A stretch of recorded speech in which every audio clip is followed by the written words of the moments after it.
Is it possible to beat Super Mario Sunshine without jumping? A question that pondered my mind one day while I was maybe sipping coffee or something. I don't know, but that is what I am attempting today. The goal of this challenge is to complete the first 7 shines in all 7 worlds, which will unlock the last area in the game, Corona Mountain. From there we can get to the final boss Bowser, and once we defeat him, it's the end of the challenge. And of course, we will be doing this all without jumping at all. So let's go through Mario's moveset and classify what's technically considered a jump. So the moves I cannot use throughout the entirety of the run are a single jump, double jump, triple jump, spin jump, or that weird kickflip thing. And we can't use any objects that will assist our jump either, like wall jumps, jumping off a rope, jumping from poles, trees, or gates, jumping on a squid, or jumping from the water. All of Yoshi's jumps are banned too. Even if Mario technically isn't the one jumping, I'm still not gonna use it. So with Yoshi, there is literally no way to gain elevation. Also, pushing off Yoshi, I'm considering a jump too,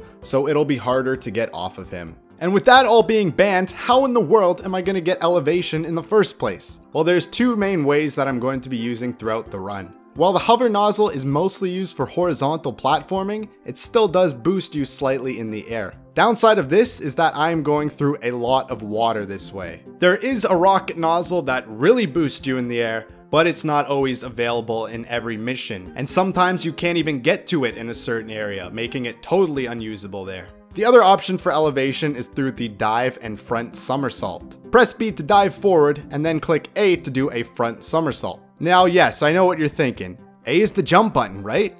Well, not always. When you're swimming, A will bring you to the surface, and when you're on a ledge, A pulls you up onto that ledge. And when you are diving, A performs a somersault. The game even defines it as its own separate action. Still not convinced? Well, if you look at the official definition of a jump, you will see that it says, push oneself off a surface and into the air by using the muscles in one's legs and feet. And clearly, the feet aren't doing the pushing here from this position. And that is my master's thesis as to why I don't see it as a jump.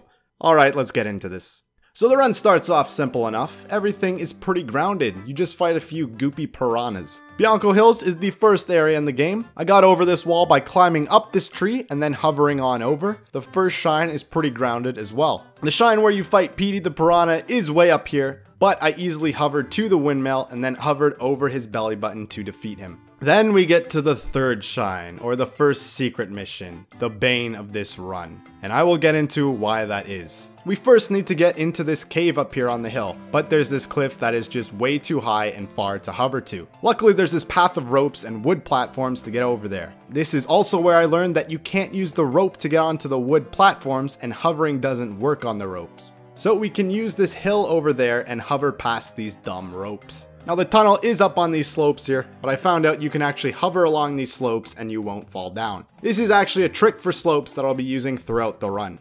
And this is where the fun begins. See, there's a reoccurring theme throughout Mario Sunshine, and it's these levels that have Shadow Mario take away your FLUDD for a bit and leaves you with trying to platform across these blocks for a short section. And since we can't jump, our main method of getting distance and height is removed from us. And problems already begin at the very start of this level. There's a block that we simply cannot jump on. However, the saving grace in these levels is the front somersault. By doing this, we can barely grab onto the ledge of the block here. However, the main downside of this method is the amount of space you'll need first to dive. But by moving diagonally at each of the blocks, we can slowly climb up and make it to the top. If you're a bit imprecise, you won't have enough room and you just bonk your head onto the block. Next part wasn't as bad, you just gotta be patient and walk between these blocks, and then simply dive through these cubes. Then there's these 2 stars. First I tried diving across them, but it seemed that they were just way too far away to make it. So I had to somersault to the first one, then for the other 2, I lined up at the very edge of the star, timed it so I slid to the very end of the point of the star, and we make it across. Then, we're not done. See, the shine is also elevated, so we have to line up on this runway and somersault into the shine as well. And this is only the first secret mission. The next mission is a bit more straightforward. You just gotta get some red coins in a village. I use the buildings for height to get the coins and the water wheel to get back up on the buildings, but then the star spawns up on this rope. And while we can get close, we can't jump onto it. But out of sheer luck, this level happens to be the first stage where you can get the rocket nozzle by the cave from the last level. So we can hover over to the nozzle, then use it to blast my way up onto the shine, and get the shine in a flashy way. Petey Piranha is next, and he's just chilling up here. So once again, the rocket nozzle is available in the mission, so I used it to get up there. Then I just shot him down and beat him like before. Now we got another secret level. Even getting to this one can be tricky. You would think that you can use these logs to get into the cave. I don't know, I couldn't do it. I just barely can't get enough height to get in. Luckily the spiders around here are super bouncy, so I hovered over them and bounced my way over. Now starts the secret section. These platforms are a real pain and this level is littered with them. You gotta act fast and line up your somersaults because they keep on flipping and they move in the most random patterns it seems. I kept dying on this part a lot, but eventually everything lined up and I somersaulted my way to victory. Now if you're curious, on this platform you could actually flip onto the star and get the 1-up, but more importantly you can make it over to the cube, a jump that normally uses a wall kick to get over there. I rode it over, then somersaulted to the next cube. This one didn't require any jumping, and once at the top I just walked off. Then we get to the last flip area. This one was even harder than before, but after many attempts, I got into a good rhythm of diving from corner to corner of the platforms and somersaulted between them, finally reaching the shine. The last mission in the first world is Shadow Mario, and it was easy. Killed him in like 2 seconds. Now we get to Rico Harbor, and this area consists of many railings and girders that we would normally have to jump across. For the first shine, you do need to get up some platforms to fight the boss. So we can skip across this section by landing on the beam, then hovering to the ground here, spray this jellyfish, then hover onto said jellyfish, and catch the platform just in time to lift us up. Now we gotta fight Squidward. So normally you would have to jump on his tentacles so you can pull his nose without him hitting you, but if you actually grab his nose right after he hits the ground, for whatever reason, he can't hit you as you pull it, making this boss not too bad. Next shine's pretty easy, you're just riding a squid the whole time, no jumps needed. Then there's the caged shine sprite. Normally you would have to climb up all these rails and girders to get to the very top of the level and jump in the cage that way, so I started looking for ways to climb up. First I used the lift like before, then hovered onto the cage above the lift, but I still couldn't get to the rails from this height, and this crane was no help either. But I was able to hover to this roof, then I hovered from roof to roof over this rail which connected to one of the beams up here that I used to walk over. Then I hovered over to this beam which was at the same elevation.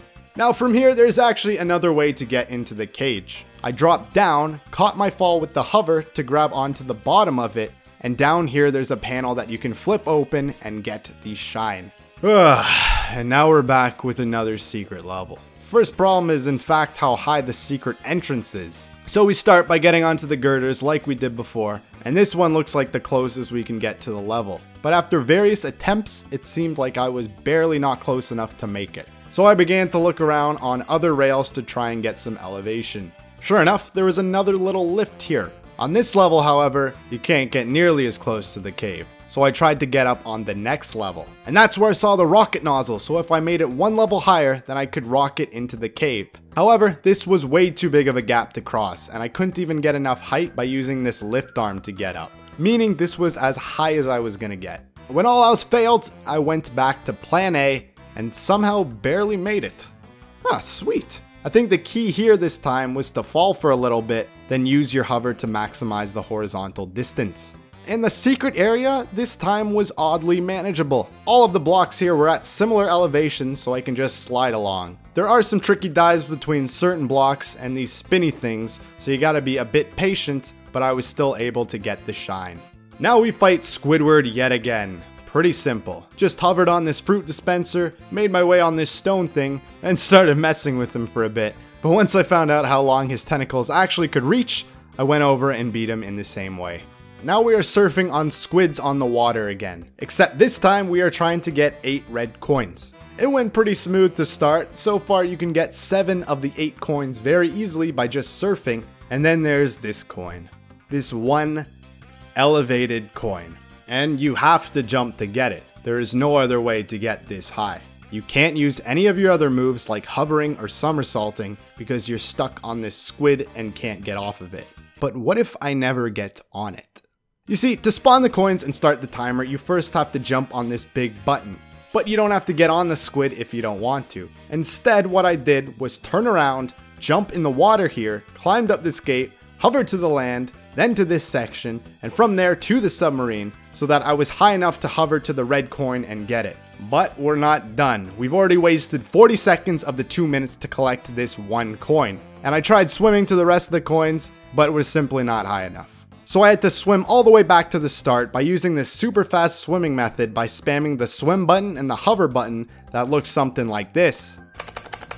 And by doing all of that, I made it to the squids with 45 seconds left. That gave me just enough time to get rest of the 7 coins in one run. And it's a good thing I had the extra time too, because I totally choked on the last coin and had to turn around, but I made it with 3 seconds left. Okay, pretty well 4 seconds, but 3 sounds better. So now that that's all done, we can simply ride over and get...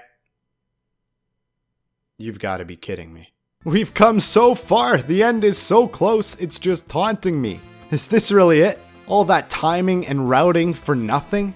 Well, you know how I said you can't get off your squid once you're on it? Well, I lied. Because while you are not supposed to be able to get off your squid once on it, there is a way to glitch it. Because there is one pianta in this entire ocean that's on a duck floaty. That for whatever reason, if you hit him at the right angle at just the right speed, you bounce off his head and the blooper disappears. And from there, we can simply just swim over and get our shine.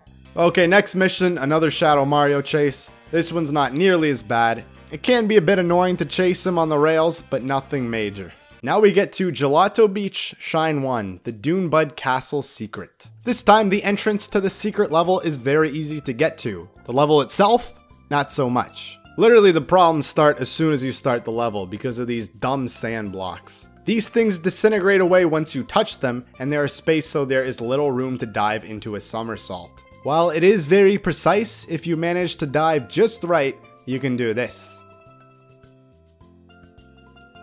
And that was the easy part. These next set of thinner elevated blocks are even more precise, especially the last part with only 2 blocks in length. I eventually made it though by grabbing on the very ends of the blocks. From there, the path wasn't as precise, but I still needed to keep moving at a decent pace to eventually make it to the sand castle. And oh boy, just look at this beast we gotta climb. It was looking alright at first, just a few somersaults to gain some height. The problem then arises when we get to this block. We can somersault onto it, but once we are on there, there is nothing we can do. There is simply not enough runway to somersault to a higher platform, and this sand keeps disintegrating, making this part pretty frustrating. So, unfortunately, we are going to have to use our first jump to get on this platform. No! But wait guys, you're gonna want to stick around to see how I scaled to the top of Noki Bay, how I platformed the secret of the village underside, and how I got Yoshi up to this pipe here. And while yes, you do need a jump in this level here, I'd say we alter this challenge a bit. What if we break it up into 2 different challenges? The first one being, is it possible to beat Super Mario Sunshine without jumping when you have FLUDD on your back? I.e., we're just not including the shines where you don't have FLUDD. Everything else, including getting to the secret areas, is all fair game. And the other challenge, how many secret levels can you beat in Mario Sunshine without jumping? So far, 3 of the 4 are possible. And we had to use 3 jumps in total. 1 here, another to get up, then somersault onto this block, and 1 more spin jump to the shine. Okay, let's get a move on. The next shine with the mirrors wasn't too bad. General strategy here was to keep climbing these trees to get elevation and then make your way over. The Wiggler boss fight kinda created a problem since you had to get up onto his body to hit him and you normally can't reach that high. However, I used the sand dunes for a bit of height to get up on him. And for the final hit, I hit him near the water so we would be at a lower elevation. Next was the sandbird, in which you first need to get in this tower. I quickly realized that I needed to jump on this trampoline to reach there, and I couldn't even hover because I was coming from a slide surface. And for some reason, while in this state, you cannot hover. So I tried getting close to the slide without touching it, and hovering from the mirrors didn't work either. I was thinking of what to do next while jumping on this guy's head here, when I decided just to go for it, hit this edge of the train in such a way that I wasn't in the slide animation, which allowed me to hover on over. And the sandbird part was pretty simple. The next shine is the introduction of races to this fake Pianta guy. At first I kept losing to him because climbing up the trees was just way too slow, but luckily the rocket nozzle came to the rescue again and I used it to easily rocket my way to victory. Red coins in the coral reef was easy peasy, your hair is greasy, and now we're at the Shadow Mario chase, which wasn't too bad either. I just climbed the palm trees to get elevation once again. And the next world we get to is Pinna Park. First level, you're in a roller coaster the whole time, so no jumps required. But the next mission, we have another secret stage. And it's not too bad actually. First I killed a mole, then hovered into his home, and the secret part of the level was mainly these blocks that disappear. The only place where I actually needed to gain elevation, there were these conveniently placed trampolines that I can somersault onto. Then I just dove my way to victory, so that's another secret shine we can do without jumping. The next shine, red coins on the pirate ships, is a bit more tricky though. For this level, I have to get these red coins around these ships at various high elevations. On top of that, the collision of these ships can be, off, let's say, which sucks when you don't have the option of jumping off. And normally when you fall off, you just land in some water, but for me, if I land in this normally nice water, there's no way to get out of it. The pool is surrounded with all these walls and I can't jump out of it. So the only thing to do if I get stuck here is to exit the level and try again, which resets all of the coins I collected. So I had to be very careful, let's say. I got the coins on the ships and then had to carefully use the ship's rotation to get on this pole here. Got the few that were on the cages, which left one that was way up here. So again, I had to use the ship's rotation to my advantage and somehow did this. Then I could simply hover over to the shine from there. Next one, I just had to kill some Yoshi turtle, whatever's pretty simple. The shine after that requires a lot of vertical platforming and jumping up the back of a Ferris wheel to reach an electric turtle. Yeah, screw all of that, I just went up to the place I was in the last mission, and you can actually hover through the Ferris wheel from here to skip everything. From there, I just hovered up these ramps, dropped down, and hovered onto the gate, slapped that turtle out of here. And now I could hover over to the Ferris wheel and get the shine. Now we get to the first mission where we actually need Yoshi. So we just throw fruit at him, go to the merry-go-round, and it's another secret mission. Oh boy. The first part actually looks harder than it really is. You can just walk over these rotating blocks and somersault onto the platform. Now it gets tricky. So we got a bunch of these Yoshi blocks floating around that we have to get on. And we can actually make it between them by somersaulting to them, as diving won't make the distance. But it requires a lot of precision diving from point to point of these blocks, barely making the jumps in some cases. It is hard, but very doable. Then I somersaulted to the orange block, which carried me over here. So I got to the next block over here, and we hit another wall. The shine is placed way up there, and the only way up is this block here. The only option I had was to try and somersault to this block, which was nowhere even near the height I needed to get up there. So we do actually need to use another jump to get up here, and another 3 jumps to reach here. Then we can actually somersault over to the shine, and we're still not done yet. In the other secret levels, I had enough of a runway to somersault into the shine, but this time it's another story. I tried over and over and over again to somersault into the star, but it was just out of reach. I even tried diving into a ground pound, but I was barely not making it. And I went all the way up to this platform to see if I can reach it from here, but no. I really did not want to use another jump in this stage, but eventually, somehow, I lined myself up at the very edge, dove, and barely touched the shine without using another jump. So in total, I had to use a minimum of 1, 2, 3, 4 jumps in this level. That puts our total jump counter now to 7. But the no jump challenge where you have Flood is still alive and kicking. Let's go. Shadow Mario mission is once again last, and it's simple. He stays pretty grounded. Now we move on to the next area, Syrena Beach. The entrance to this level is on top of some buildings this time, but we can use this lady's big head to bounce our way up, and there's a pineapple in the pipe.